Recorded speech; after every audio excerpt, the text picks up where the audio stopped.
Hey, it's Ryan Reynolds here from Mint Mobile. Now, I was looking for fun ways to tell you that Mint's offer of unlimited premium wireless for $15 a month is back.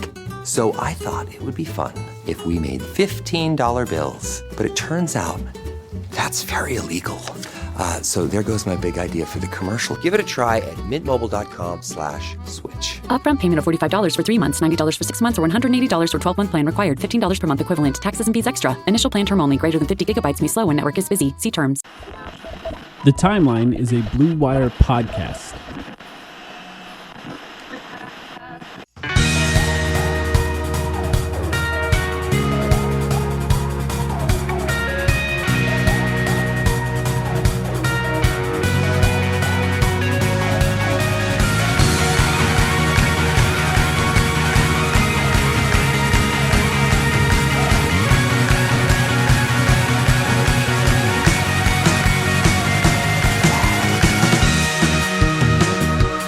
Welcome to the Timeline, a Phoenix Suns podcast. My name is Mike, back with Sam.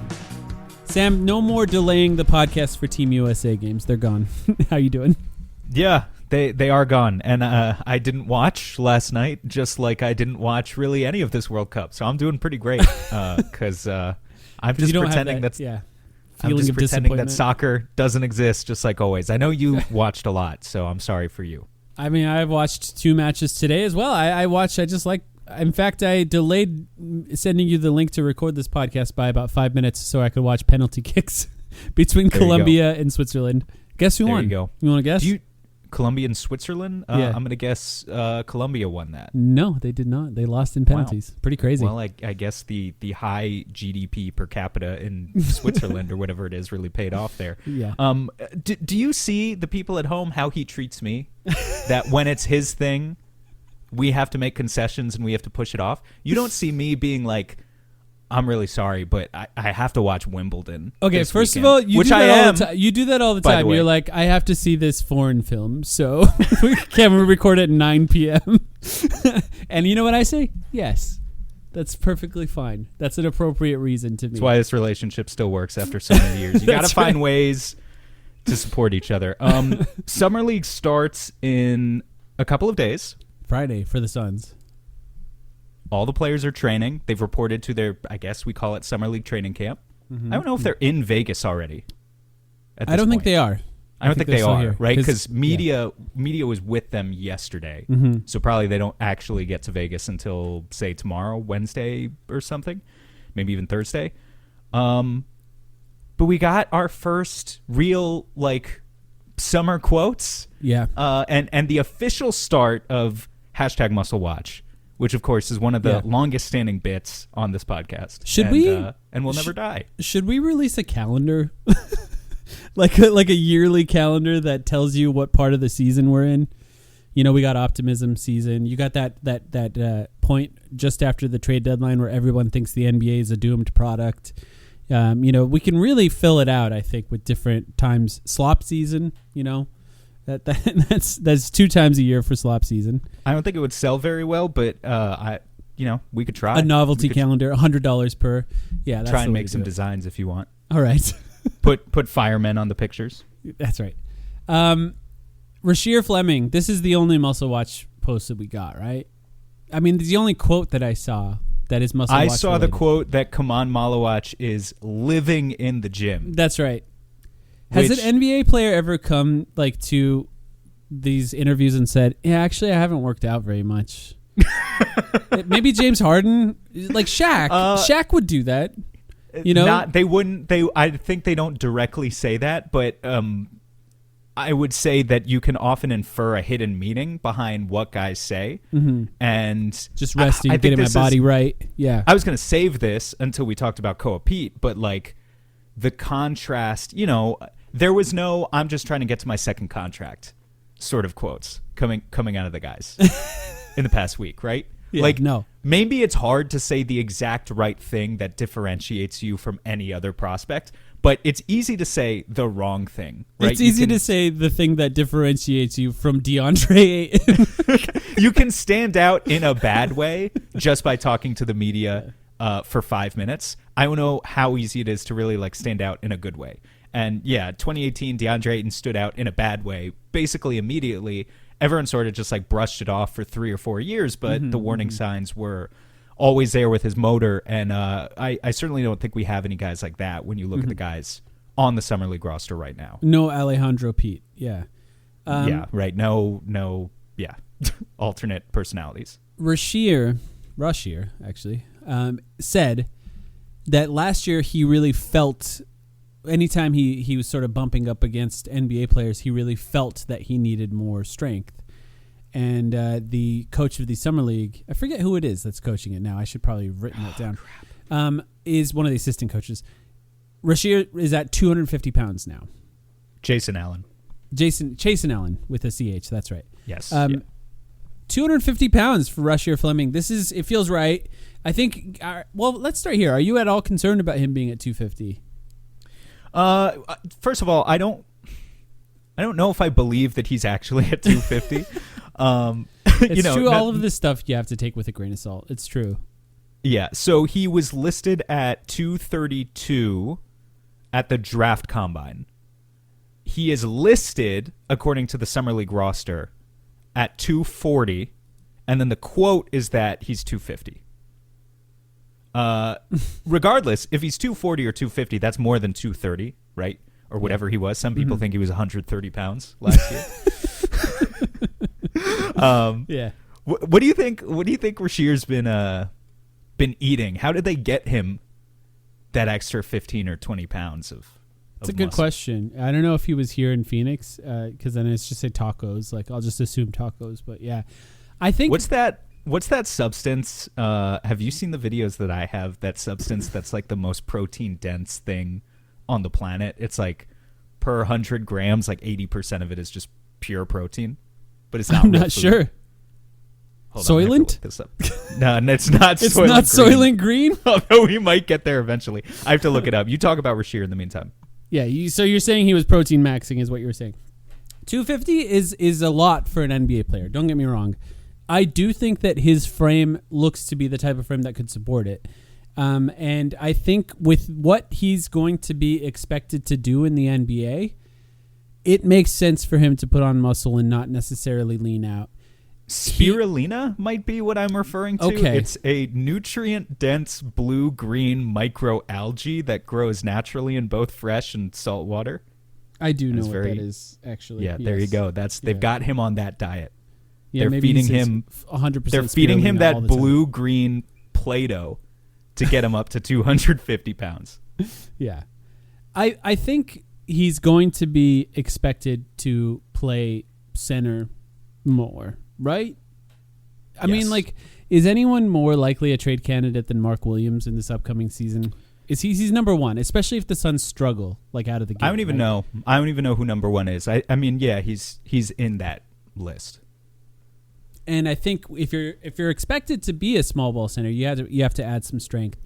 As long as it doesn't affect his shooting, I'm not as much concerned about the athleticism at that weight. You know, maybe it'll even help him to some extent to be that big, but as long as it doesn't impact his shooting overall, I think it's great. If he can continue to be a pretty good shooter and obviously improve year over year in his shooting, that'd be really helpful because they have a potential guy who could play center and be a 5-out center. We've talked about that for a long time. It'd be nice to give Devin Booker someone who can be a center that shoots threes, and maybe it's Rasheer Fleming at 250 pounds. Maybe it's been right in front of us this whole time. We didn't realize it. I'm looking up the... You're just Googling spirulina recipes? No, I'm not. Now I'm looking at biographic data. I just want to see what certain guys weigh to see like who in the NBA was actually listed. Like Bismack Biyombo was listed at 255 pounds last year. And I just feel like Rasheer isn't there yet. They're probably the same height, right? That's what I mean. Is Bismack's 6'9"? He's 6'8". Yeah. Isaiah Stewart, Beef Stew, is 6'8", 250. So that's the exact type of guy you're talking about, right? Is like the profile of if Rasheer was going to be a consistent small ball 5 in the NBA. I mean, Isaiah Stewart, like literally, you know, he is just a 5. He doesn't really play power forward. So you don't want to take away all of his foot speed. I think it begs the question of what exactly is the expectation for Rasheer offensively long term, and are we content with a future in which he's kind of just a 3-point shooter and then just like does a little bit of offensive dirty work, i.e. like, offensive rebounding and stuff like that? Or do we want him at any point to have like an in-between game, and what does that look like, right? Is there any, like, I don't really expect space creation from Rasheer Fleming ever in his career. Just haven't seen any of the ball skills to do it. Is that why? Yeah, I mean, I'm not saying it's impossible, but yeah, in the college tape and the NBA tape, we haven't seen it yet. But to attack a closeout like with a straight line drive and just like kind of put his body into someone and bully them on his way to the basket and maybe get a foul call and get to the free throw line. If he's 245, 250, I think he should still be able to do that. You're not really taking away his capacity to do that. So I don't really think there's any danger in a guy like him bulking up with his frame. I agree. And I'm excited for it. In fact, I'd go that far. I don't know. Would you have been excited to hear that Musclewatch gained 15 pounds of muscle as well? Is that the same thing? Yeah. Yeah, no, I would. I mean, but the thing is, like, come on, Musclewatch, and we'll get to him in a minute. It's pretty physically big. What? He's pretty big. He's physically pretty developed already as an 18-year-old as an 18-year-old rookie. He's not 18 years old anymore. But he's, he came into the league like a real, I don't know, maybe people use the word freak too often, but like really physically impressive. Are you allowed to have expectations for him though, or is that this coming season? He's only 18. We're going to talk later in this episode about a goal, one thing we would like to see from each of the guys that are participating in Summer League, and we'll cover them more extensively. I will say from like Musclewatch's quotes, I don't think we got much of substance, not in a bad way necessarily, but hearing that he was in the gym all summer, well, that's what we heard about Oso Ighodaro and Ryan Dunn last year. For one of them, it worked, right? Oso Ighodaro dramatically improved, I think, defensively and offensively, I would say, year over year, and hoping that happens again. I think Ryan's 3-point shooting was legitimately better in year 2. It was, and that's true. You could see that work paying off for him. Not to the point where it was reasonable to expect him to be a sharpshooter all of a sudden, but he was a little bit more consistent. Not to the level where Jordan Knott trusted him, and yeah, sort of the rest of his game fell by the wayside. But it's not like Ryan wasn't doing any work, Did anything else from these practices stand out to you? We got some clips. We saw a Koa Pete dunk, a Koa Pete lob to Koa Pete saying that he wanted to lead the team in offensive rebounding. Yeah, interesting, right? That's really interesting. And that's sort of what I mean when I say this is the difference between I just want to get to my second contract. Like, you expect, how old is Koa Pete? Is he 18? He's 19, I believe. Yeah. He's 19. Mm-hmm. But you expect a guy to come in and, have that NBA player, I don't know, that first round pick confidence. And like, no one would have batted an eye if Koa Pete was just like, yeah, I want to, I really want to make my mark on this team. I want to lead them in scoring or whatever. Honestly, that would have been fine. Offensive rebounding, it's just an interesting skill for him to have chosen. Yeah. And I think it's going to be pretty difficult for him to do on this roster, given that he's sharing it with Fleming and Musclewatch. But I wish him the best. I think that would be awesome to see. He saw how the entire NBA nerd culture was talking about Jaylen Brown, and he said, not me. I'm going to show up on Darko and EPN. He said, I'll have more to say about Darko later. He said, my Darko is going to be off the charts. I'm the my Darko DPM's king. Going to be crazy.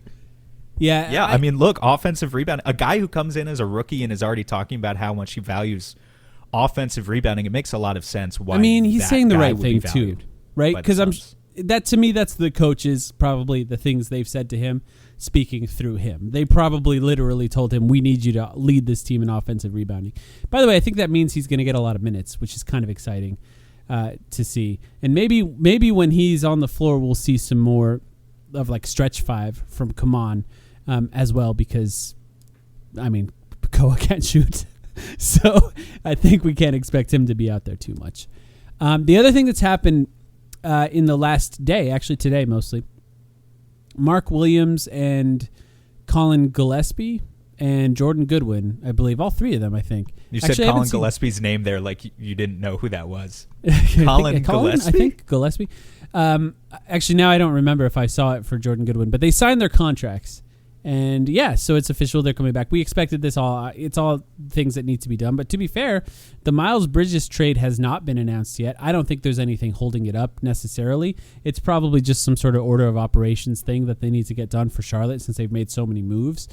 But I expect that to be announced soon. But it's another one of those things where now the moratorium's released. They can actually sign these guys, and it's been made official. We saw some good smiles today from Mark Williams, Colin Gillespie. Those guys seem to be excited to get those paydays.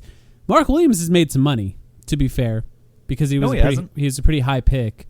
Well, okay. I mean, I just mean Colin Gillespie's made nothing, in comparison. Gillespie's truly made nothing. Goodwin's truly made nothing. Mark is getting still probably double what he was. So huge payday for all of those guys. Saw some nice pictures of just them smiling with Ishbia, Brian Gregory, etc. So Colin Gillespie signed his contract and said, "Okay, now let's go work out." So classic. He knows why he's there. He knows why he got paid. So smart man. I'm curious what kind of thing he's going to purchase first. Now that he's making real money, real money. Unfortunately, I feel like I don't. And this is we even had him on our pod, but I feel like I don't know anything about personality. What Colin does in his spare time. I don't know if he's talked about that in interviews or videos. This is he's all been pretty quiet about it. This is all secondhand stuff, but I do remember when he was signed on a two-way, somebody posted that they went to college with Colin Gillespie and they were around him a lot. And their description of him was someone who is only capable of talking about basketball. So really? It's possible that he's just obsessed with basketball, and I think that would make a lot of sense for a lot of NBA players. Some of them are more capable of having other interests. Also it's always funny, the players who are gamers, right?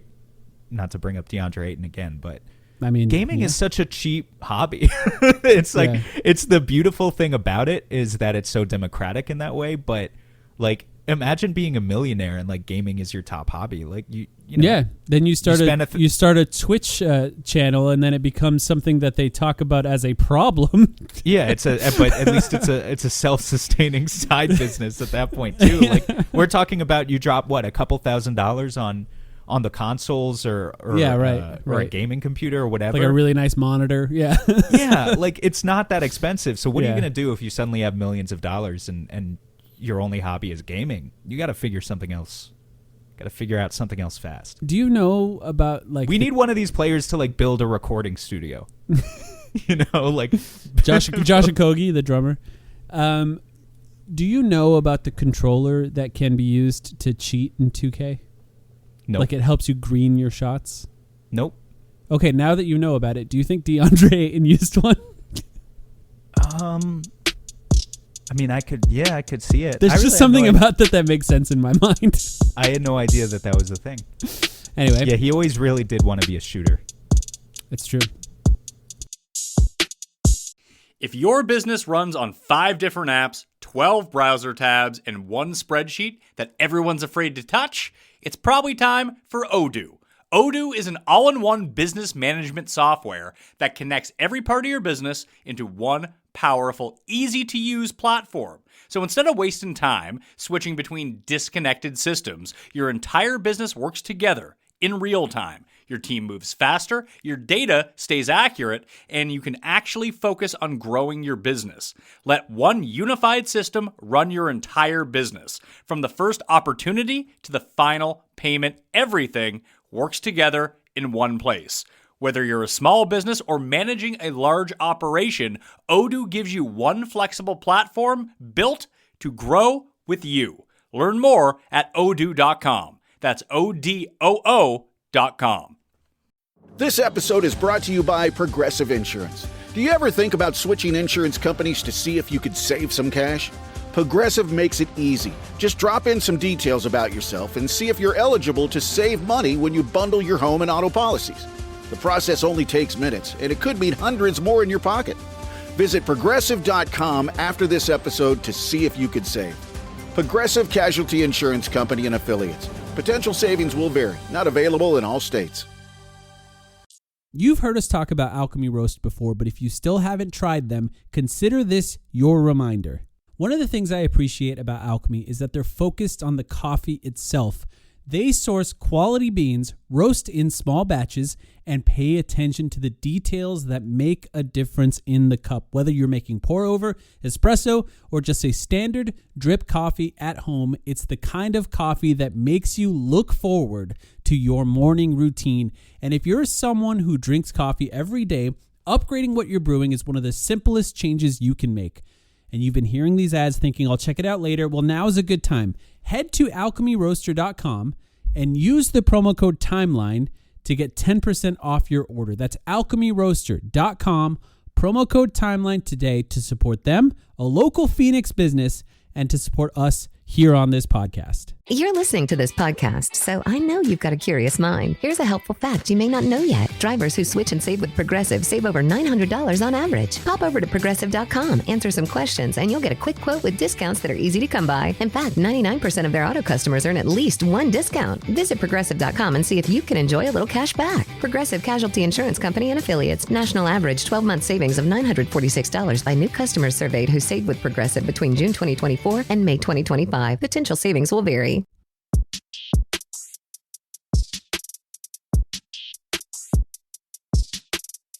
Another guy signed or is about to sign with the Phoenix Suns. Do you know who I'm talking about?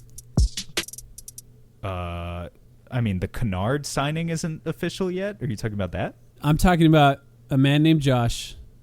Oh, yeah, Josh Bartlestein. Yeah, 2 tweets by Shams Charania and about Josh Bartlestein signing an extension with the Phoenix Suns to stay with the Phoenix Suns. Josh Bartlestein, widely credited as the man responsible for the Bradley Beal trade.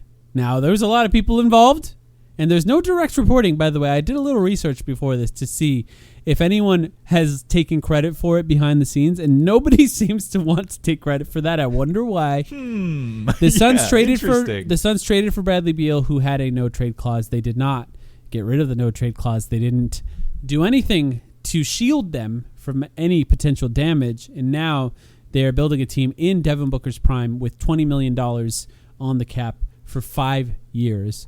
Bradley Beal's agent, of course, was and still is, maybe, Mark Bartlestein. Do we know? That's correct. If it still is? Yep. Yes. He is once again a free agent. Who also, of course, is assisting with the negotiations for Josh Bartlestein, I imagine. And look, there's something about, like, there is like an element of the NBA and team building, which, you know, I've talked about a lot on this podcast of there are the front offices that run teams, and then there are the agents that kind of run teams as well. And for the Suns, it's very clear which ones do. It's Mark Bartlestein, and it's Clutch. It's Rich Paul. And in this case, Josh Bartlestein, I don't like Matt Ishbia talks about Josh Bartlestein in really high regard. They seem to get along really well. They seem to be 2 guys that are very simpatico with each other. They're on the same page. They seem to get along really well. So there's no surprise here. There was not any sort of rumors of anything happening with Bartlestein. And frankly, we usually don't. This is why the tweets were so weird. We usually don't know anything about CEOs and their contracts. Like, I don't think we would even have known had he extended quietly. We just assumed he's still being paid by the team, and that's all we know. But in this case, it warranted, I guess, to Mark Bartlestein or to Josh Bartlestein, tweets by Shams. And for those who don't know why I'm saying it that way, Shams pays for his info with tweets. Right? That's what happens. We understand. He tweets one thing, so-and-so signed for this contract. He tweets again and saying, this is the agent that did it. Those agents are feeding him that information before it can be announced by the team in order to get credit for the contracts that they're proud of. And then they can point at it, I guess, to 19-year-olds to try to sign them to their agency and say, look at this tweet by Shams Charania with my name in it. So we know when Shams is tweeting about someone like Josh Bartlestein, it's because Mark Bartlestein said, hey, I'm going to give you some info. Now tweet about my son. Which I think, by the way, stupid. It's kind of stupid. Are we sure? Are we sure it was Mark? I just want to Do you know? No. Oh, okay. I'm just like 2 + 2 here, right? I'm just drawing. Okay, I don't know. I don't know who everything Josh Bartle. Could presumably he has an agent of his own, or he negotiated that contract in some way. I wasn't sure who that was. Yeah, but I guess we'll start here. Do you have any thoughts on him returning? I mean, look, I think it's funny to have to read these tweets in the midst of, NBA free agency used to mean something. This tweet came out on July 5th, and NBA free agency starts like June 30th, July 1st, and it used to be this crazy whirlwind of transactions and, one of the real 3 tenets of team building by which, you could acquire legitimately a star player at some point. Mm-hmm. And now with the new apron rules and kind of all the other reasons that free agency has been dying for a while, here we are, it's July 7th, and instead of talking about where LeBron James is going or where, DeMar DeRozan or Draymond Green or any of the number of other currently available free agents are going, we're talking about, if we're Shams Charania, we're talking about Josh Bartlestein. So it's a little bit funny just for that reason. Mm-hmm. Secondly... Silly. I would go as far to say it's kind of silly. This Bartlestein, people have alerts on for Shams' tweets, to get a notification on your phone about Bartlestein is funny. Yeah. This is why I don't keep my notifications on. It's crazy. I look up zero NBA news, and then I go into the podcast and expect you to explain everything to me. So it's my as fault, if I'm really. hearing, yeah. As if I'm hearing it for the first time. Yeah. Truly, yeah. I well, am Elton John plays in the background. You say, "I'm hearing this for the first time." You're telling me Josh Bartlestein was re-signed? I didn't know this. I'm hearing it for the first time. Do you ever watch those Blue-eyed lady. that like genre of reaction videos? No. It's like, I'm listening to Pink Floyd. Oh yeah, sometimes, yeah. Classical music lover. And they're like, yeah. Rocks out to Pink Floyd for the first time. I'm learning that Stevie Wonder was good, apparently. Yeah.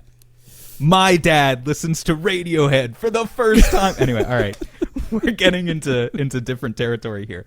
Bartlestein, so here's the other thing, right? We don't know exactly what role Josh Bartlestein plays. Well, do you want me to read operations. what Matt Ishbia said about it? Okay. No, stop. Hold on for a second. We just don't know. But, okay. Technically he's the CEO. He's supposed to be, have a financial role in things, not a basketball role. But you can read out your Matt Ishbia quote if you want now, because are you going to refer specifically to the Beal trade and the Nurkic trade? There is some evidence. Yes. Right. No. Here's the 2 things I'll say. One, Matt Ishbia said Josh Bartlestein will be involved before the last season started in basketball decisions. So as far as what the owner said, he said Josh Bartlestein is involved there. So we know for sure he is. But on this, Shams Charania tweeted out, Ishbia confirms to ESPN on extension for Bartlestein. His first hire as owner of the Suns and Mercury. From day one, this is a quote, "From day one, I knew Josh was the right person to help build the culture and organization that I envisioned in Phoenix, on and off the court. He is my trusted partner in every aspect of our basketball, operations, and business side as well. His knowledge of basketball, care for our players, and strong relationships he has across the NBA and WNBA have been invaluable in building our success and will continue to shape our future. His leadership has elevated our entire organization. He is one of the best CEOs in all of sports and happens to be one of the youngest too. I'm excited to keep working next to Josh as we continue to build on our success." Pretty clear there. He's involved in basketball decisions as well. He's younger than you. He's pretty young. He's very young. He's pretty young. Me. He's right. He's between us in age. Yeah, I'm jealous. Don't get me wrong, of our Nepo CEO, but it's not to say that he's incapable. It's the only reason he got the job. I really don't know. Like, this is one of those things I think that's actually difficult for us to comment on, just from the perspective that we have. It's impossible, I think, to not tie him to the Bradley Beal trade because of how difficult it is to trade for someone with a no trade clause. You have to have some sort of in to make that even possible. And we clearly had an in because the CEO of our team. His dad is Bradley Beal's agent, and then they traded for him, and literally the entire team has gone downhill since that trade. And, to extend him, I'm not saying it's good or bad. I really have no idea. Maybe he was against that trade. We really don't know. But they did, and Matt Ishbia seems happy about it. The point I think you're making, right? So, we don't know, ultimately, exactly what he does day to day, but people are mad, as they should be, about the Bradley Beal trade and Yusuf Nurkic acquisition and Kevin Durant, and of course you can't pin all of those on one person, but one person did go down because of it. But yeah, well, there was no real fallout from any of that. James Jones was fired basically, except for James Jones, but and he's the only one that led this team to the NBA Finals. James Jones was never the decision maker in any of that, and we kind of always knew. Yeah, but that's not what Matt Ishbia said, though. Okay, well, out of the people who are the actual decision makers, out of those moves, the three of whom are Ishbia, Gregory, and Bartelstein, there was no fallout from kind of the errors of the path the team went down during the Beal and Durant era. Yeah, and Gregory was basically a scout for 1 year during that time, so we can't pin any of it on him. Those guys are getting extensions. Yeah. So it is what it is, They believe that they've rebooted the culture. Koa Pete saying he's going to lead the team in offensive rebounding. Maybe they did. I commend them for giving us a hell of a surprising campaign last year and making the playoffs. But then they got swept in the first round. And, they need to continue to build off it. So I don't really know what else to say. See if they can keep building. Otherwise, it needs to be a merit-based thing at some point. Mm-hmm. Friday, Summer League. Basketball. We're going to watch basketball on Friday. We got 4 players that we think are going to... Well, we got 4 players that are at least on a contract with the Phoenix Suns. I'm not saying Kobe Bryant is going to play, but he actually did. News here. Sign again a 2-way contract for this coming year. Kaman Malawach, Rasheer Fleming, Kobe Bryant, and Koa Pete will all be playing in Summer League. Exciting, I think, that all 4 of those guys are going to be there. Rasheer and Kaman is not a guarantee, and we get to see it. So you and I we tasked each other with coming up with one goal or one thing we'd like to see for each of these players. Where do you want to start? Let's start with Kaman Malawach. I think that's the right place. That was the first guy I think we haven't talked about him really yet on this episode, and I think in many ways, in the minds of a lot of people, he's still the centerpiece of the Suns' future. And I think, maybe out of these 4 guys that we're talking about who are really featuring on this roster, the one who's viewed as having the most potential, is that fair to say? I think that's true. Although I wonder if you were just ask Suns fans who they were more excited, and maybe I will after this episode, who they're more excited to see between Rasheer and Kaman this coming season. I wonder where that would land, as a poll. Yeah. I don't know. You know what? I'm going to post it right now, and let's look at it before the end of this episode. Sure. It's entirely possible that it's going to be Rasheer if you're talking about just next season, because we talked about Malawach is again going into a season as the 3rd-string center. And so finding minutes for him for Jordan Ott might be a little bit difficult. But I do want to start with him here in Summer League. And I want to set the table with this. Are you currently typing out the poll? Yes, but Am I listening. distracting you? I'm listening. Okay. Last year, Kaman Malawach played 3 games in Summer League.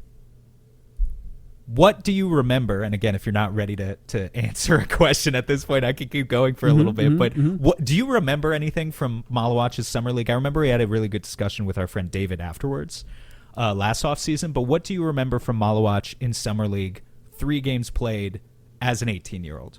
Almost nothing. I'll be honest. Almost nothing. Yeah. I remember this pretty vividly. Other guys I think I don't remember much. I remember from Musclewatch that the production was really bad. The stats were really bad, and I'll read them for you. It was 10 points per game on 36% shooting from the field, 23% from deep on over 4 attempts, and 44% from the free throw line. Do you remember that he did this in Summer League? It's 3 games, right? Yeah. It's 3 games. Which I'm not actually worried about his free throw shooting, yeah. No, but I remember, so the story of it when we talked about it with David, though, was he shot really bad. He looked like an 18-year-old. He was not one of these guys who just went out there and, like, you know, put 20 and 10 like Cam Boozer is doing at the moment or whatever, right? However, we complimented, like, massively his ability to kind of create out of a triple threat and, like, actually be a guy who was, like, a source of initiation. And that's where a lot of the initial discourse around, I wonder what the ceiling or what the Suns think the ceiling of this guy actually is. We started saying Joel Embiid, yeah. we invoked Joel Embiid's name. It's all coming back to you now, right? Yes. So year one, Musclewatch had statistically a very poor summer league. But the tape, I would argue, looked at least interesting. Having set that as like the baseline, what's your question for him in year 2? I have a simple one. I just don't want to see him turn. I want to see the turnovers really go down. Now, I think the turnovers will be less of a problem in Summer League than they will be in the NBA. But for him, that was a trend, right? He could not step onto the court without turning the ball over immediately for like the first 30 games of the season. And then it got a little better throughout the season. I mean, frankly, better, they also gave him the ball a little bit less, which helps too, to understand best places to give him the ball. But in order for him to play, the Suns are going to be a team that is going to thrive off of winning the possession battle. So in order for him to be able to play, he needs to help that possession battle, and that means to not turn the ball over. So as much as I want to see offensive creation, 3-point shooting, offensive rebounding, which is part of this, and then, of course, the defense at the rim, which I think is obviously his one most obvious bankable skill that he could potentially have. He has to play, and that means that he has to not turn the ball over. He has to help the possession battle, not hurt it. And I think that's going to be the main thing that'll help him. So I'd like to see him take care of the ball as much as possible, find ways to keep it away from the guys that are going to be reaching for it. And, you know, if anything, I'd rather see those turn into shots than turnovers. So that's the thing that sticks out in my mind still, because it was the most concerning thing for him last year. Yeah, it did get significantly better as the season went on. So I'm just looking right now. Pre-All-Star, when he was basically just playing in garbage time minutes, Musclewatch would commit, this is me doing like napkin math here, because Basketball Reference doesn't feed it to me automatically, but he was basically committing a turnover every 10 minutes that he played. That's pre-All-Star break. And for a guy who almost never touched the ball. Right. Well, you know, they would pass it to him inside a little bit, and then, you know, if it was a drop pass, then it became I just mean it's not like Devin Booker or Chris Paul or somebody, right? He's just not touching the ball like a guy who actually dribbles. Post All-Star break, once he actually started playing minutes, that rate went down to he committed 15 turnovers in 300 minutes.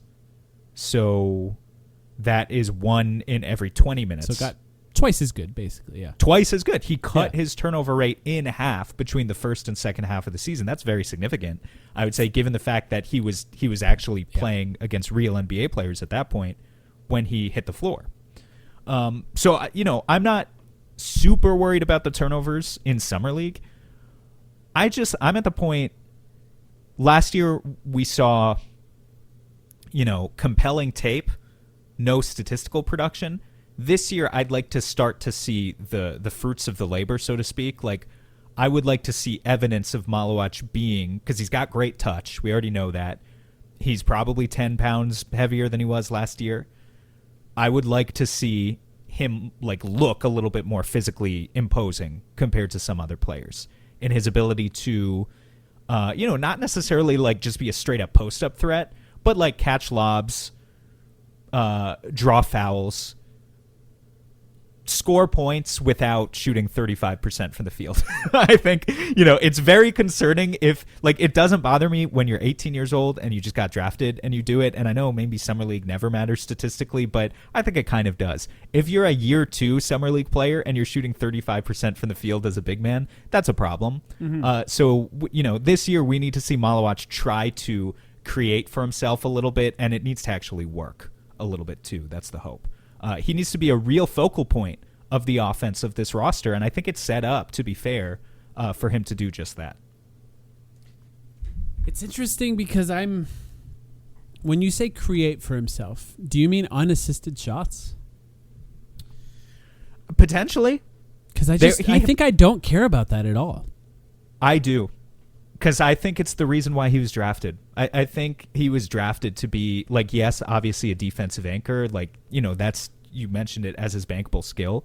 But I think he was taken at 10th over other guys who could have gone at 10th because they were salivating over what a guy in his frame with his motor is capable of offensively. Now, that's taking a long-term view. I'm not saying we need to see it. You could slow play it. I think that's why I don't care about it. I think you could really. I don't think we need to see it in the. I don't think we need to see it in the NBA in year 2. Yeah, I would like to see it a little bit against Show me the Summer potential. League. You want to see the potential. Show me it against Summer League competition in year 2. That's what I'm asking for. He didn't do it much in the G League.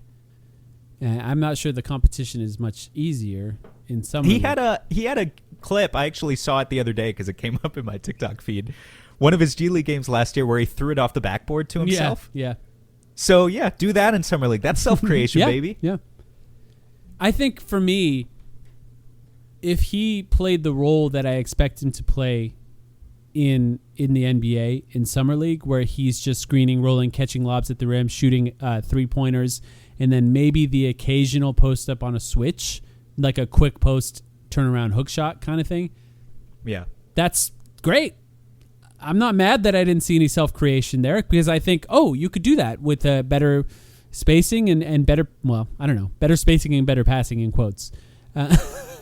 This team, I'm not sure they have either of those things this coming season. They have a little bit of it. But yeah, I could see that and I would be happy with that in this coming season. Now, don't get me wrong. I think that it would be a disaster if we saw no rim defense. But when I think about him, I'm just factoring in you're going to be good at this thing. We'll see the rim defense. Yeah, he was really good. I want to see something else other than that is for me. Yeah. But we shouldn't take away how much of a given that has been for Musclewatch already. Yeah, exactly. When he was guarding the rim last year in the NBA, he looked good. He already looked And good. the stats are very good. The Darko, the WAR, the EPM, the LeBron. I haven't looked at any of those. We will, though, because we're going to be doing an internal development episode on him, and that's where I really do deep dives into those kinds of stats to see where he stacks up. Rasheer, right? Yeah. We're going there next. What do you want? I want to see the defense shine. I want to see him out there because with Rasheer, it's similar with how I felt about Ryan Dunn. Where with Ryan Dunn, the defense was sold to us as this really excellent defense. And frankly, it was pretty great in Summer League. And you can see it sometimes with Ryan and sometimes you don't. In a way where if Ryan's defense was significantly better, if it was like Dyson Daniels, he would play even with his offense the way it is 30 minutes a game. But we never quite saw it with Ryan Dunn. So I think with Rasheer, I want to see that. I want to see the thing that's going to keep him on the court, which frankly, maybe it is more shooting than defense with him. But I want to see the thing that I think is going to keep him on the court, which is I want to see him out there just terrorize people with his defense. Type of defense are you talking about? Are you talking about point of attack, though? Because that's going to be more difficult for him than it is for Ryan Dunn, who's fair, significantly lighter. I want to see him looking like young Kawhi in the way that it's a little bit of everything. It's a little bit off the ball. It's a little bit on the ball. It's a little bit against centers. It's a little bit against guards. And we're talking in Summer League too, right? I'm not expecting him to get out there and guard Jalen Brunson tomorrow. But in Summer League, I want to see him looking a little bit like that. And I'm not saying I'm going to hold him to a standard of Kawhi Leonard where if he doesn't meet that standard, I'm going to be disappointed. There's so much potential with Rasheer. There really is so much potential defensively with what he can be. And I'd like to see that starting to show now in Summer League. And I'd like to see a little bit of small ball center too, but I'm just trying to hold this to one thing. And still, even don't get me wrong, I still want to see him shoot threes. I still want to see him do other things, screen and roll, do a lot. But let's see the defense shine. I want to see that. But what do you think? What do you got? I was surprised to see, again, when I looked at the stats last year, I remembered watching Musclewatch. I didn't remember much from Rasheer. And in my defense, that's because he was 9th on the Suns Summer League roster last year in minutes per game. He only played 17 minutes per game for the Summer League Suns in 3 games last year. So we only saw him for 51 minutes total. Obviously, he was way behind like Oso and Ryan, who were both second-year players on that team. But he was also behind a bunch of other guys. Like, he played less than CJ Huntley last year for Summer League. So this is a real opportunity for Rasheer to be like a prominent piece in a way that I don't think he's ever been featured by the Suns as that yet. And I hope he takes advantage. I'd like to see him out there for 25 to 30 minutes per game. I would echo your thoughts on the defense comes first. And, it's fine with me if offensively 60% of his shots are basically just open threes. That's fine. But yeah, the defense needs to look really good and then otherwise just do some of the dirty work. Can he play 26 minutes a game and average 12 points a game and really good defense? That'd be enough for me. If the shot clock's running down and the defense stops him, 5 seconds left on the shot clock, Rasheer, Kaman, Kobe, Koa are on the floor with some other 5th guy. Iguodala. I want Rasheer. Iguodala. That's Rasheer. I want Iguodaro taking that last shot. I kind of want to see Rasheer shoot the fadeaway midi, right? Like, I kind of want it to be him. He's got the strength so that if he posts up, he can create a little space, and he likes to shoot it, and it's probably not going to be a good shot in the NBA. But what if it is? Like, what if at some point it is? I kind of want to see him taking that shot. I don't know. Maybe it's Kobe, and that's like obvious. Like, it should be the guy who has some level of self-creation that can shoot from anywhere on the floor, and it's just make it be Kobe Brea. Or maybe it's Pete, who has that mid-range turnaround in college, at least. But kind of feel like it should be Rasheer just taking that shot that he seems to like to go to when he's forced to take it, and maybe see a world where he's a little more last season. I don't know that he made a single one. I don't know, but he only shot like because I'm like 4. Yeah, he tried it a few times and he missed every time. Yeah. I get it. Summer League is the time to experiment a little bit, right? Yeah. Like, as much as we want to see what is their role on this team next season, and maybe that's a little bit more relevant for a team like the Suns now who have playoff expectations, but also it's about experimenting and kind of viewing things in the long term. So, yeah, if Rasheer wants to take some mid-range shots off the bounce, I welcome that. I don't think any of them are going to go in right now, but I'd love to be proven wrong. 13 minutes ago, I posted a tweet with the poll about Kaman and Rasheer. 140 votes already. 68% chose Rasheer Fleming for next season. Wow. Yeah, I felt the shift in the way that the Suns fans were talking. I felt that shift where they're willing to be patient for Kaman, which I think is smart. But they see a lot of potential in Rasheer for next year. And I think he played more. Like, frankly, he played more last season. So you saw more of him, so it's easier to get more excited about him. Where are my fellow third-party Kobe Brea voters? Yeah, I didn't even put him on the poll. We will not stand for this. We need 5,000 signatures to be on the ballot. Who will join me? If I put who are you excited to see 2 years from now, it might still be Rasheer, but maybe at that point we see a little more shifted in Kaman's direction. But I think it says something about both of those guys that maybe people are less high on Kaman next season and more high on Rasheer next season. Insurance isn't one size fits all. That's why drivers have enjoyed Progressive's Name Your Price tool for years now. With the Name Your Price tool, you tell them what you want to pay, and they'll show you options that fit your budget. So whether you're picking out your first policy or just looking for something that works better for you and your family, they make it easy to see your options. Visit Progressive.com. Find a rate that works for you with the Name Your Price tool. Progressive Casualty Insurance Company and Affiliates. Price and coverage match limited by state law. Who are we going with next? Kobe Brea or Koa Pete? Which one of these K names are we going with next? Let's talk Kobe Brea real quick. Okay. So Kobe Brea officially back with the Suns on another two-way deal. What are our NBA expectations for Kobe Bryant next season, realistically, we know he's not playing unless something crazy happens. I mean, he might if this team really is lacking shooting the way we expect them to. And they have one injury, he might play. So I think, obviously, he's going to launch threes. And he killed it in Summer League last year launching threes. And he killed it in the G League launching threes, too. That was like the one thing he did really well in the G League. Well, he shot a lot, but he didn't make them at the rate that you expect him to. No, I'm looking at the stats right now. He took 9.8 threes per game for the Valley Suns and shot 36%. On 9.8 per game, I'd say that's pretty good. Yeah, it's not bad. He's going to launch, so I didn't even include that. To me, it's like, what can you do? What can you do to prove that you deserve to get minutes in the NBA? And that, for me, is like, I want to see him do a little bit of the dirty work. I don't expect him to be a great defender, but the effort on defense has to be like high effort for him to ever get minutes on this team.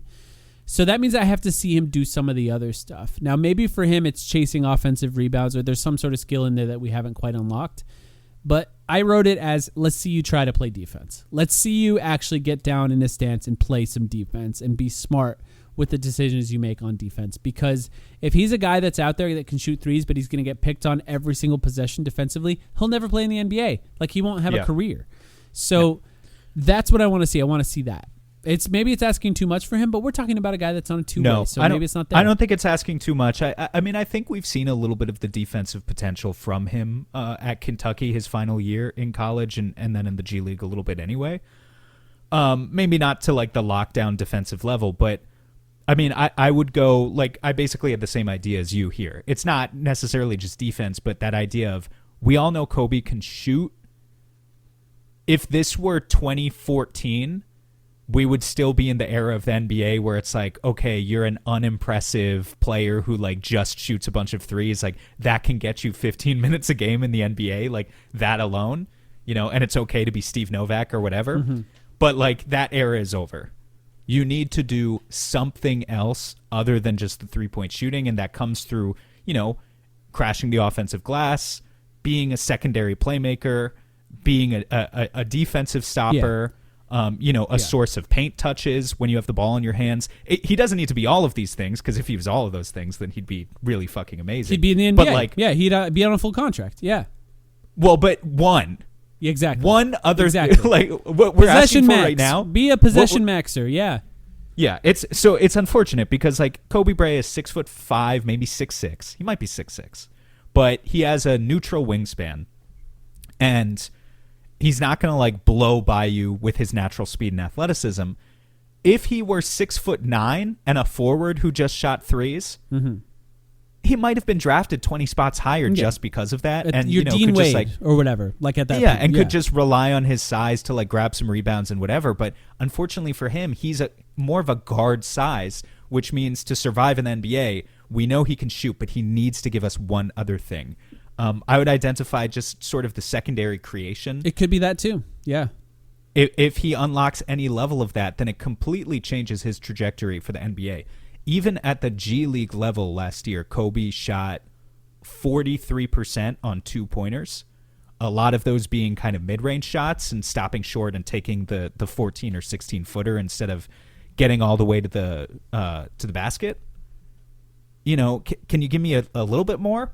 Can you give me a little bit more efficient, or one or two more looks at the rim, one or two more looks where you're actually touching the paint and maybe creating three-point shot for someone else? Because like that's what Luke Kennard does, you know, to talk about another guy who's physically challenged and, you know, a world-class shooter, but he's found a way to make it work. He's found a way to become a long-term NBA player because he does more than just shoot threes. So Kobe is an incredible three-point shooter. I really think he is, and I don't question that skill of his one bit. But in Summer League, we're looking to see if there's potential for something else. Just remind everyone that in our preseason season preview podcast with Kellen Olson last year, I asked which one of the Suns rookies out of Kaman and Rasheer has the highest potential, and Sam said Kobe Bryant. No, I think I said Musclewatch had higher potential, and then that Kobe was ahead of Rasheer. I think we can find the clip there. You said we have Kobe. to go and Because he gets buckets, I believe, is what you said. I do think there's value in buckets. I think buckets you're not wrong. Yeah. I think buckets are becoming underrated. I mean, like the thing about talking about potential with guys is what I want you're never from Kobe wrong. Bryant. Nobody can be wrong because you can just say they never reached that potential. So I want Rasheer Fleming to lead the Summer Suns in Darko, and I want Kobe Bryant to lead the Summer Suns in buckets. That's my goal, really. I've already come up with the idea of a stat called vibes, which I believe very important basketball estimation statistic, I believe. It's fantastic. Yeah. Excellent. But maybe we should have one called buckets. We need to come up with a full-on abbreviation I like vibes. for buckets. Vibes I like is vibes. good. We can make that a segment. I'm gonna bet I already planned on it. My bets this season are entirely vibes based. Koa Pete. I'll let you go first on this one. What do you want to see from Koa Pete? Did you see Darren Meterson the other night, by the way? Dude, he's so good, man. Yeah. The 12 assists is crazy. 25 points and 12 assists. Yeah. I mean, I think it's just like... He looks like Devin Booker. That's what he plays like. Yeah. College context is so important, and this is the stuff that like I will just never understand from when I'm doing my cursory 100%. Research. Yeah. When I'm doing my cursory research before the draft and I'm trying to prepare by watching clips, and I'm watching clips, not full games, but just clips of teams where I don't fully understand like the context of, they have like a 70-year-old coach who doesn't understand how modern basketball works, or they like refuse. By the way, they don't shoot threes in U of A. They refuse. They refuse to take this guy who has like such amazing talent and like actually use him how he'll be used in the NBA. And Darren Peterson, who I brought up admittedly as a joke because I wanted to make a meat pun, but he already looks like kind of that there is so much more playmaking potential there than you would see just from looking at his stats and seeing, they moved him off the ball. That's like famously 2 assists per game. They moved him off the ball on his team, and then in high school, everyone says the high school tape's crazy for him. Just ignore the college because the high school shows it more. And yeah, he looks awesome. And so maybe the same is true for Koa Pete. This is called copium. Copium, yeah, that's what we're calling it this year.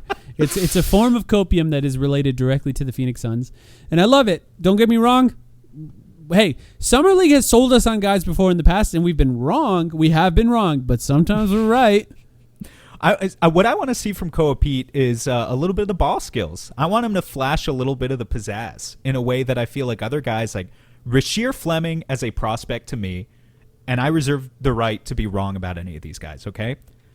But when I watch Rasheer, he is a very meat and potatoes prospect. How dare you? He is doing things that impact winning and are important, and he will get highlights. Like, obviously, he's going to get great chase down blocks and, like, second side blocks and things like that. But, his offensive potential to me at this point is just limited. I see more potential in Koa Pete's tape. And so I want to see him, even though he's young and it's going to be his first summer league, I want to see him in the short roll. I want to see him. I'm really curious who the starting point guard of this team is going to be. We talked about on our last Patreon pod.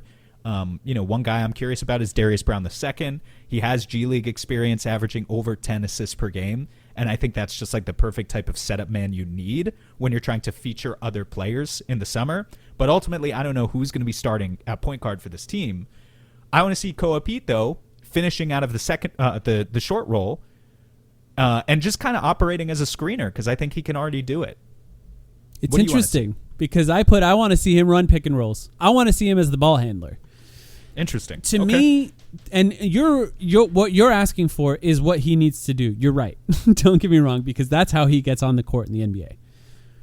But we really, like, if you're looking at him as a prospect and you're saying this is a player who cannot shoot outside of like 14 feet, then you have to believe in his ball skills in order to envision him having a future in the NBA. And so I want to see him drive 15, 16 times a game in Summer League. I want to see him. Okay, I want to see I want to see the screen. Yeah. Like I almost want to just make him the starting point guard. Fully lean in That would be interesting. Because why not? Like, let's really see it. What if it is there? What if the role that he played? Why not is the possibility that they go 0-4 yeah, in their first 4 games. But who cares? You know? Like, who cares? That's the real truth about Summer League. Like, do you remember the Suns' record in Summer League last year? Because I don't. No, but more reps is, more reps for everyone. Right? Well, yes, it's not just I understand about that. It's about balancing what's best I for understand Pete with what's best for the other 3 guys we just talked about. I guess I see Huntley it is in this discussion too. By the way, CJ Huntley's of course also on this team. We just haven't watched enough of him to have like strong opinions about what we need to see from him. You just can look at the didn't stats get and any NBA infer. minutes. Yeah. But to me, lean all the way in and then pull back if you have to. That's how I view it with Pete. Is lean all the way in and just have him being the guy driving towards the basket and making decisions with the ball in his hands. Because if decision making with the ball in his hands is his number one skill, then give him the most opportunities to do that. And he did average 3.7 assists to 2.3 turnovers as a freshman per 40 minutes. Mm-hmm. And that's good for a forward. And there's a real lack of playmaking, as we probably are going to keep bringing up every week. There's a real lack of playmaking talent on this roster as it stands. So if a guy like Pete can go out there and show early signs of being a legitimate point forward, then you might fast track him to 20 minutes per game in his rookie season. I don't know. It's possible. Mm-hmm. Yeah, give it a try. That's all I'm saying. It's Summer League, so let's see him run the pick and rolls. Let's see Kaman set a screen for him. And then let's see him drive. They're going to go way under it, but that's when you use your speed and your strength to get downhill and figure out if you can create from there. Because if the help comes off the corners, he can pass to the corners. If the help comes off Kaman, he can lob it to Kaman. Test his ability to make those passes. And don't get me wrong, I want to see him set the screen too. There's just a lot of guys on this team that set the screen. Yeah, you're right. I mean, so Rasheer can set the screen, Musclewatch can set the screen, and Huntley can set the screen. Yes. So, like, and Jake, don't forget about Jake. Jake Stevens. Between all those 3 guys being really the main guys, though, that are going to play a lot of minutes, you're right that does lend more opportunity for Pete to take some on-ball reps. Yeah, I'm curious what they do with that, because I really didn't envision them, like, being that daring with him. But to your point, it's Summer League. Who cares? I'm excited. We're planning on going live on our Discord. If any of you want to join our Patreon, now's the time. If you want to be live with us during some Summer League games, we're going to do that for the summer, and then it'll be fun. I'm excited to do that. I do want to, before we go, I don't know if you know, Jaylen Brown was traded. Didn't see anything about it. They put Brad Stevens up in a press conference today, and they made him talk something about Bill Simmons' asshole. Yeah. I'm not sure. Yeah, I mean, that is part of the story now. Brad Stevens was justifying the trade.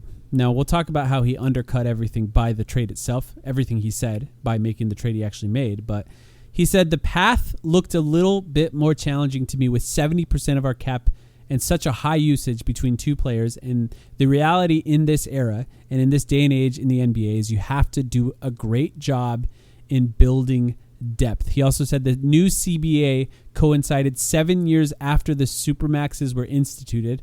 We may not be sitting here if there was a rule in the CBA that said guys who you drafted could be signed to 35% Supermaxes and 25% count against the cap or whatever. An idea that's been brought up before multiple times. He was also asked, for the record, if the trade will make the Celtics better next year, and he said, we'll find out, which I thought was funny. Now, I'm saying that he undercut everything he's saying about building depth and about the cap because he just traded for another max guy who makes exactly the same, basically, as what Jaylen Brown makes. $3.5 million less. Yeah, a little bit less, but no extra depth. No extra depth in this whole conversation. There's just no justification in the way that he's saying it for the trade that he made. But, conceptually, the idea of the challenges that the second apron have to building a team, this concept that it's different in building a contender when 70% of your cap space is eaten up by 2 players.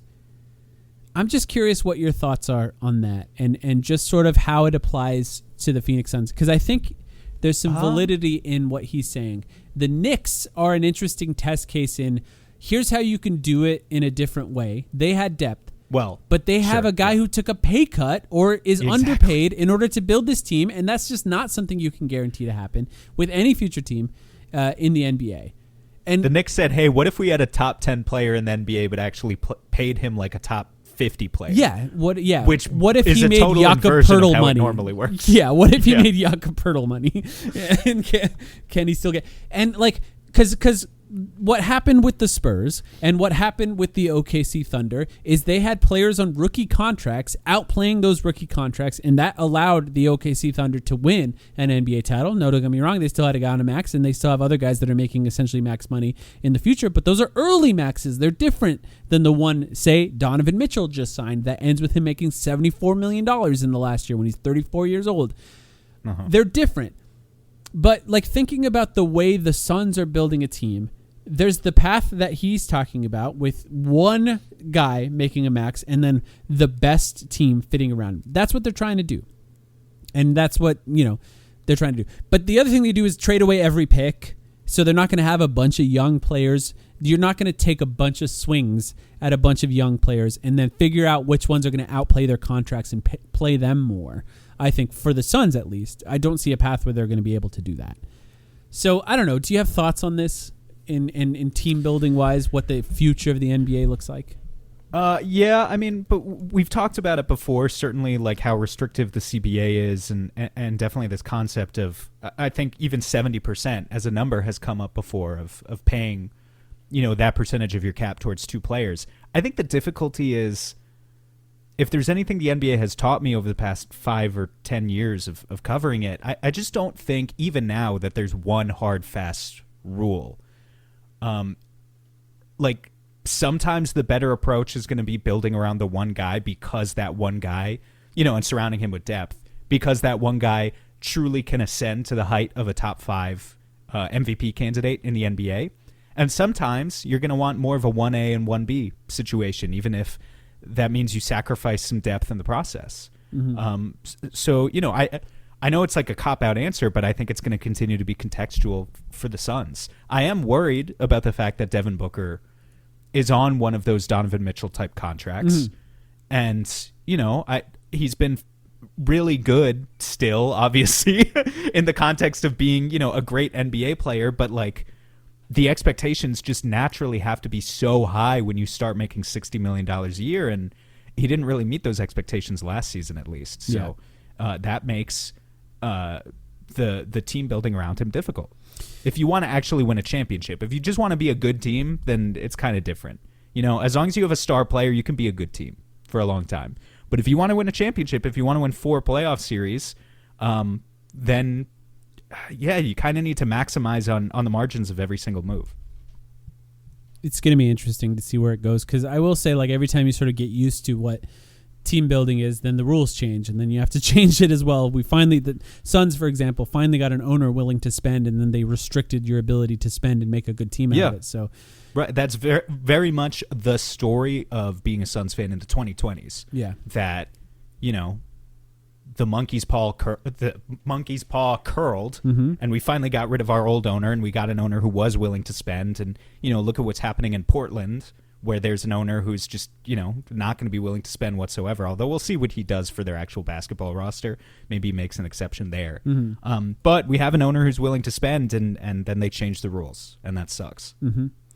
Yeah, it'll be interesting. Maybe Donovan Mitchell, by the way, since he signed his max extension, maybe he'll become the shorthand for contracts of players making too much for what their skill is, instead of Devin Booker on these national media.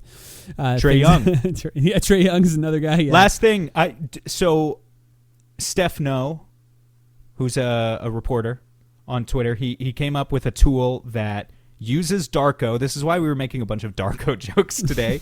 It's an all-in-one advanced metric that is based on a bunch of hooey. No, I'm kidding. They're all fine. None of them are good. They're all fine. It's based on a bunch of machine learning concepts. I was actually reading more about it today, and I think parts of it are pretty interesting. He got mad, and it made you research it. What'd you say? Were you looking for ways to discount Darko? No, I wasn't. I legitimately wanted to inform myself. I wanted to, as they say, do my own research. So Darko, he was using Darko, which is one of these advanced metrics, to what I think is interesting about Darko, as I was learning about it today, they say it's predictive and not like it's not a description of what the player did last year. It's supposed to be predicting what their output is from here on out. Yeah. Right? That's Which the is idea. EPM does that too. Yeah. But yes. Yeah. Well, and of course you literally can never do that. Yeah. Because it's an impossible task. Yeah. But it's attempting to do it. It's attempting to do an impossible task. But in its attempt to do that, what I thought was funny was Steph Noah posted his overview based on Darko of contracts that were signed this offseason and the expected value of those contracts for the duration of their contract. So like which were basically the best steals of the summer so far and which were the worst steals. Listed as the second best steal of the summer was the contract that the Suns signed Colin Gillespie on, which the actual contract is, remind me, 4 years, 48? Mm-hmm. Yeah, it's about $12 million a year, yeah. 4 years, 52? $12 to $13 million a year. I can't remember the exact number off the top of my head. But the number 48, that... Yeah, 48. 4 years, 48. Okay. 4 years, 48 is what the Suns signed Gillespie to. Darko thinks that over the next 4 years, Gillespie will be worth $108 million. So a surplus difference of $60 million was the second biggest on his list. The worst contract signed this summer was Trae Young. Perhaps unsurprisingly, everyone panned that contract for a reason, but it thought that the deal that Trae signed over the next 4 years was literally $100 million worth $100 million less than it should have been, essentially, or that it was, $100 million more that he signed than he should have, is the way to say it. So that would imply a final value over the next 4 years. Do you think it's true? Colin Gillespie over the next 4 years worth $108 million. Trae Young over the next 4 years worth $113 million. Darko essentially is saying that these will be equivalent players in value over the next 4 years. What do you think of that prospect? I just think it's interesting to think about. I think Colin Gillespie is an interesting guy to use these kinds of stats for because only one season in the NBA. Many of these stats, like EPM, use year-over-year stats to try to predict the future, and there's no way to do that for Colin Gillespie. So maybe it's factoring in an improvement from when he played in Dallas and when he played in Phoenix to upcoming years. Denver, yeah. I'm sorry, Denver, yes. And I don't know. Like, I don't really put a lot into thinking about this because the business of the NBA is just so... It's not how it works, Like it's not how it works. Like, but it is. What how does it it works say? Devin Booker should be worth like 17 million next year or something, right? Isn't that something like that? No, it thinks Devin Booker is. So Devin Booker gets paid like 57 or whatever, and it thinks Devin Booker is worth like 37. Yeah. So like I don't know. Like I understand, but yeah. So it's not how it works. But increasingly, it is how it works because stuff like this is the reason that Jaylen Brown got traded, to bring it back into tying into that conversation. And I think it's interesting because I think there's real merit on the one hand to a lot of this data. I also think there's a built-in bias that the statisticians are not accounting for towards the scrappy role players who do like all of the value add things that like obviously podcasters like us love to talk about, but at the same time discounting the guys who are like actually carrying an offense, are doing the work of like the gravity and the space creation and the advantage creation, whatever you want to call it, like the ball skills, like so often it's all of those guys. And I'll throw Trae Young into that group. Like Trae Young is a player with a lot of deficiencies. It's just so fascinating to think about like a stat that says that him over the next 4 years would have the same value as Colin Gillespie because Trae at his peak is incredible. Right. Like what he can do on a basketball court carried is incredible. A team to the Eastern Conference Finals. And to even conceive of Gillespie as having like the same sort of ceiling based on what he can do with the ball, as much as I love Colin Gillespie, is just really hard to envision. Mm-hmm. So that's why I thought it was interesting. Yeah. Because like it's easy to discount this stuff, but this stuff is in like front offices are using it. I don't know if they're using Darko specifically, but they're using their own internal models like this stuff. I also thought it was interesting that this model in particular was quite high on the Mark Williams signing. Because to be honest, I didn't expect that. Mark Williams signed for $38 million over the next 3 years. The model thinks he's worth $63. So I thought that was interesting too. It is. That is interesting. We'll see if it plays out that way, because I do think the Suns made contract-wise. They all three of the contracts that they signed, actually 4 if you include Kennard, I feel good about. Like, I don't have any bad feelings about any of them. I don't feel great about the Miles Bridges trade, but that has various different reasons for it. Everything else beyond that they did, feel pretty good about. So credit to them for that.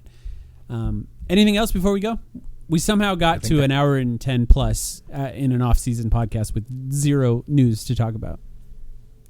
There was a little bit of news. A little bit. A little bit of news. Josh Bartelstein got 2 tweets. Yeah. The next time you hear us on this feed, we'll be talking about basketball that has been played. So I'm excited to come on and talk about basketball. So thanks everyone for listening. Once again, if you want to join us on our Discord and stream games with us live, go to patreon.com/thetimeline. We'll figure out which one we're doing over the course of this weekend, and we'll be on there live during one of the games. So thank you everyone for listening. Still have that movie to watch too. Don't know when we're going to do that. That's right. Probably pretty soon. The Odyssey's coming out very, very soon. If you're a Patreon member, watch Oh Brother, Where Art Thou if you haven't seen it, or watch it again if you have, and we'll cover it on our podcast, our alternate feed podcast sometime soon. So thanks everyone. Back soon.